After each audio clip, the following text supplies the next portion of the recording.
নমস্কাৰ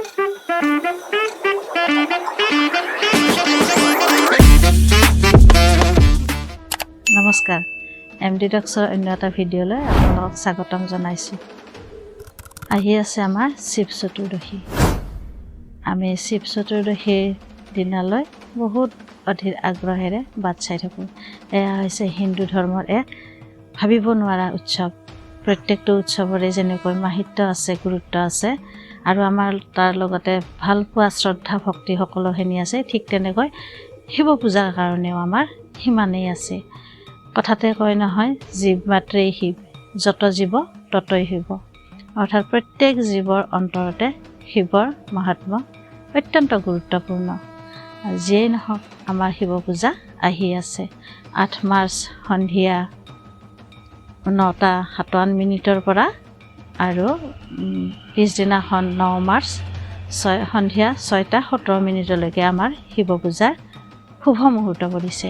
এই সময়খিনিত আমি শিৱ পূজাৰ কাৰণে নানা ধৰণৰ উপাচাৰ, যাগযজ্ঞ, পূজাবিধি যাৰ যেনেকৈ সামৰ্থ্য হয় তেনেকৈয়ে আমি উৎসৱটো পালন কৰিব পাৰোঁ।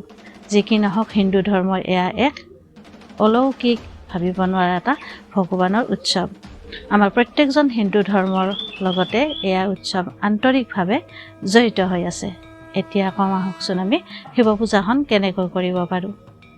একদম আমি একো নহ'লেও শিৱ পূজাখন সাধাৰণভাৱে, ব্ৰত কেতিয়াও সাধাৰণ নহয়, আমি পূজাখনহে অনুষ্টুপীয়াকৈ কৰিব পাৰোঁ, কিন্তু ব্ৰতৰ কোনো অনুষ্টুপীয়া বুলি কোনো ধৰণৰ শব্দই নাথাকে। ব্ৰতটো হৈছে একেবাৰে পবিত্ৰ এটা কাম। এই কামত অনুষ্টুপীয়াভাৱে কৰাটো ভাল বুলি কোনোৱে নকয় আৰু অনুষ্টুপীয়া নহয়ও, কিন্তু পূজাখনহে আমি অনুষ্টুপীয়াকৈ কৰিব পাৰোঁ। শিৱ পূজানো আমি কেনেকৈ কৰিম? শিৱ পূজা প্ৰত্যেক হিন্দু ধৰ্মৰ মানুহৰ ঘৰতে বেছিভাগৰে শিৱ পূজা কৰা হয়। বেছিভাগ বুলি ক'লেই নহ'ব, প্ৰত্যেকৰে নিজা নিজা ধৰ্মৰ নিজা নিজা আৰাধ্য দেৱতা আছে, কিন্তু তাৰ ভিতৰত হিন্দু ধৰ্মৰ এয়া শিৱৰাত্ৰি বা শিৱ পূজা এক গুৰুত্বপূৰ্ণ। শিৱ পূজাখন কেনেকৈ কৰিব? যিবিলাকৰ ঘৰত শিৱ মন্দিৰ আছে বা শিৱ থাপনা আছে, তেওঁলোকৰ শিৱ মন্দিৰত বিশেষকৈ কলা শিৱ, যিটো আমি লিংগ বুলি কওঁ, সেই লিংগটোহে পূজা কৰা হয়। বগা লিংগ কেতিয়াও নিজৰ ঘৰত বা থাপনাত ৰাখিব নাপায় বা তাৰ বগা লিংগক পূজা কৰিব আমি সাধাৰণ মানুহে যেনেকৈ ধৰি লওক নোৱাৰোঁ। সাধাৰণভাৱে বগা লিংগত পূজা দিলে নহ'ব। বগা লিংগৰ বহুতো নিয়ম আছে, কলা লিংগৰো আছে, কিন্তু কলা লিংগই বহুতো ভক্তৰ কিছু দোষ মাৰ্জনা কৰে। সেয়েহে আমি প্ৰত্যেক ঘৰ মানুহৰে যেতিয়া আমি শিৱ পূজা কৰোঁ বা শিৱলিংগত পানী ঢালোঁ, সেয়া কিন্তু কলা শিৱলিংগই হ'ব লাগে। যা হওক, আৰু শিৱলিংগটো আপুনি চাব একেবাৰে হাতৰ মুঠিত, যাতে এখন হাতৰ তলুৱাত ল'লে আনখন হাতেৰে আমি ঢাক খোৱাকৈ ৰাখিব পাৰোঁ। ঠিক তেনেকৈ সৰু শিৱলিংগহে আমি ঘৰত থাপনাত বা নিজৰ মন্দিৰত ৰাখিব লাগে। এয়া আমি শিৱলিংগ ৰখা কথাখিনি ক'লোঁ। এতিয়া শিৱলিংগকনো আমি কেনেকৈ পানী ঢালিম বা অভিষেক কৰিম? আমি সাধাৰণতে যিকোনো পাত্ৰতে, যিকোনো বুলি ক'লে নহ'ব, গিলাচ বা ঘটি বা লোটা যিয়ে যেনেকৈ ভাবে তেনেকৈ পানী নি শিৱলিংগত ঢালে। কিন্তু আচলতে সেইটো কথা নহয়। শিৱলিংগত পানী ঢালিবলৈ হ'লে তামৰ ঘটি লাগিব, নাইবা কাঁহৰ, পিতলৰ তেনেকুৱা ঘটিহে ব্যৱহাৰ কৰিব লাগিব। আৰু যাৰ কামৰ বা কাঁহৰ বা তেনেকুৱা ঘটি নাই, তেওঁ মাটিৰ পাত্ৰ ল'লেও হ'ব, কিন্তু গিলাচ হ'ব নোৱাৰিব। এইটোৱে সম্পূৰ্ণ ঘটি হ'ব লাগিব। এয়া ঘটিত পবিত্ৰ গংগাজল, আমাৰ সাধাৰণ যিখিনি পানী আছে সেই পানীৰ লগত এফোঁটা হ'লেও যাতে গংগাজল মিহলাব পাৰে, সেইটো মন কৰিব। তাত গংগাজল অকণমান দিব, তাত ঘিউ, মৌ, আৰৈ চাউল, তিল এইখিনি দি আমি শিৱক অৰ্ঘ্য কৰিব পাৰোঁ। অৰ্ঘ্য বুলি কওঁতে আমি দুহাতেৰে কলহটো বা টেকেলিটো বা আপুনি ঘটি যিটোৱে নকওঁ কিয়, সেইটো লৈ ধুনীয়াকৈ শিৱৰ মূৰত এনেকৈ আমি অৰ্ঘ্য দিব লাগে। এয়া অৰ্ঘ্য দিলে আমাৰ শৰীৰত যিমান পাপ আছে বা যিমান আমি ভুল কাম কৰিছোঁ, মিছা কথা কৈছোঁ, তাৰ বহু পৰিমাণে আমাৰ লাঘৱ কৰি দিয়ে।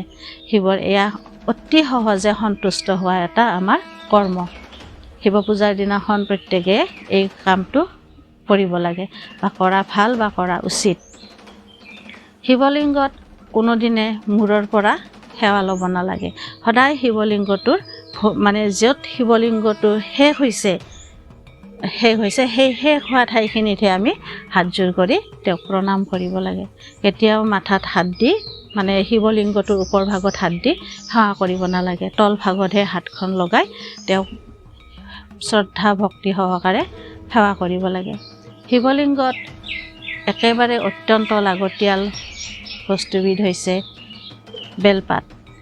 বেলপাত একেবাৰে নিখুঁত হ'ব লাগিব আপুনি 3টা দিয়ে 1টা দিয়ে বেজুৰীয়া বেলপাত লাগিব বেসংখ্যাৰ বেলপাত লাগিব অৰ্থাৎ 3টা পাতযুক্ত এডাল ঠাৰিত 3টা পাতযুক্ত বেলপাত লাগিব এয়া বেজুৰীয়া সংখ্যা হয়তো আপুনি 1টা দিব পাৰে 3টা দিব পাৰে 9টা 7টা আপুনি এনেকৈ বেলপাত দিব লাগে বেলপাতটো নিখুঁত হ'ব লাগিব তাত যাতে লেতেৰা লাগি নাথাকে চাফ চিকুণকৈ ধুই পখালি বেলপাতটো শিৱৰ মাথাত অৰ্পণ কৰিব লাগিব তাৰ লগে লগে আমি বেলফলটো দিয়া উচিত বেলফলটো দিবলৈ নাপাহৰিব যাৰ ঘৰত নেকি ল'ৰা সন্তান আছে অলপ অবুজ টাইপৰ ল'ৰা সন্তান আছে তেওঁলোকে যাতে বেলফলটো শিৱ পূজাৰ দিনাখন অভিষেকৰ সময়ত বেলফলটো দিব নাপাহৰে বেলফলটো দি নিজৰ মনৰ ইচ্ছা বা নিজৰ ল'ৰা সন্তানৰ যি দোষাদোষ আছে এইখিনি ব্যক্ত কৰি যদি প্ৰণাম জনায়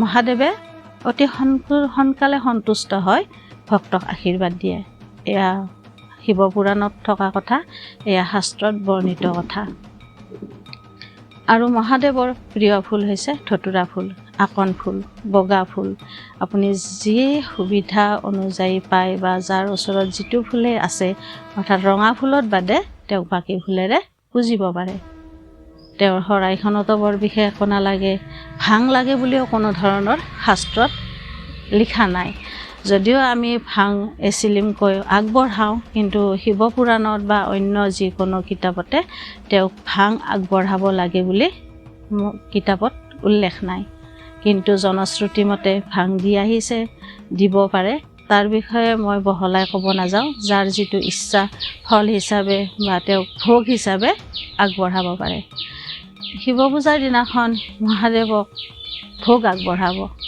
ভোগত নাৰিকল দিব চেনি দিব গুড় দিব কৰ্পূৰ দিব ঘিউ মৌ দিব আৰু আৰৈ চাউলেৰে অকণমান হ'লেও ভোগ আগবঢ়াব এয়া মহাদেৱৰ বৰ প্ৰিয় বস্তু এইখিনি দি আপোনালোকে সেইদিনাখন পূজাৰ দিনাখন পূজাটো দিব পাৰে পূজা আৰম্ভৰ সময়ৰ সেইদিনাখন উপবাসে নাথাকিলেও হয় যিহেতুকে পিছদিনাখন গোটেই দিনে ৰাতি অৰ্থাৎ শিৱ পূজা সদায় 4 প্ৰহৰ হয় যেনেকৈ বছৰত প্ৰত্যেকটো মাহতে এটা শিৱ পূজা পৰে বা শিৱৰাত্ৰি হিচাপে আমি পালন নকৰিলেও শিৱৰ নামত চতুৰ্দশী তিথি এটা মিলি যায় প্ৰত্যেক তিথিতে বহুতেই পূজা কৰে কিন্তু যিবিলাকে প্ৰত্যেক মাহত নকৰে সেয়া তেওঁলোকে ফাগুন মাহৰ এই শিৱৰাত্ৰিৰ দিনাখন শিৱ পূজা কৰাটো বা শিৱক অৰ্ঘ্য দিয়াটো নিতান্তই প্ৰয়োজনীয় যদিহে কাৰো অসুবিধা নহয় বা ঘৰত অসুচি নাথাকে তেতিয়াহ'লে প্ৰত্যেকেই এই নিয়মটো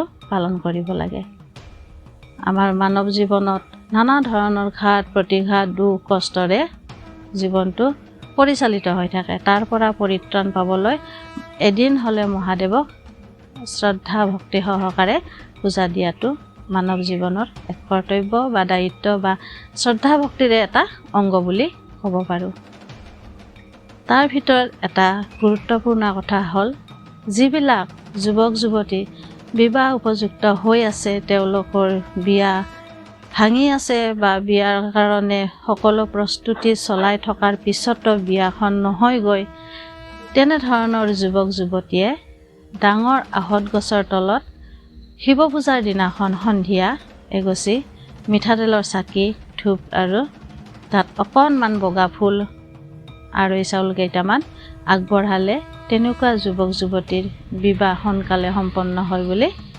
শাস্ত্ৰত বৰ্ণনা আছে আৰু বিশেষকৈ যুৱক যুৱতী তেনেকুৱা যুৱক যুৱতীয়ে একেবাৰে ভঙা চিঙা কিছুমান গছৰ তলত শিৱলিংগ পৰি থাকে মানে কোনোবাই পূজা কৰিছিল এদিনেই কৰিছিল তাৰ পাছত আৰু কোনো দিন সেই লিংগত পূজা দিয়া নাই বা ঠাইখিনি অপৰিষ্কাৰ হৈ আছে ঠিক তেনেকুৱা শিৱলিংগ যদি ওচৰে পাজৰে আছে তাত গৈ সেই ঠাইখিনি চাফ চিকুণ কৰি শিৱ পূজাৰ দিনাখন যদি সেই শিৱলিংগটোত অৰ্থাৎ পৰি থকা শিৱলিংগটোত পৰিষ্কাৰ কৰি পানী ঢালি চাকি নৈবেদ্য আগবঢ়ায়, তেতিয়াও এয়া বিবাহ উপযুক্ত যুৱক যুৱতীয়ে যিবিলাকৰ বিবাহ ভাঙি আছে বা পলম হৈছে, বিলম্ব হৈছে, তেওঁলোকে তেনেকুৱা কাম কৰিলে অতি সোনকালে বিবাহ হয় বুলি শাস্ত্ৰত বৰ্ণনা আছে। তেনেহ'লে শিৱ পূজাখন তেনেকৈয়ে কৰোঁ। সকলোৱে শিৱ বাবাৰ আশীৰ্বাদ পাওক। জগতৰ যিমান দুখ কষ্ট আছে, যিমান ৰোগীয়া লোক আছে, সকলোৰে ভাল হওক বুলিয়ে আজি এই ভিডিঅ'টো প্ৰস্তুত কৰিছোঁ। ভিডিঅ'টো লাইক কৰিব, কমেণ্ট কৰিব, শ্বেয়াৰ কৰিব আৰু চেনেলটো ছাবস্ক্ৰাইব কৰিব। ফেচবুকৰ পেজটো ফ'ল' কৰিব। ভিডিঅ'টো ইমানেই আছিল। নমস্কাৰ।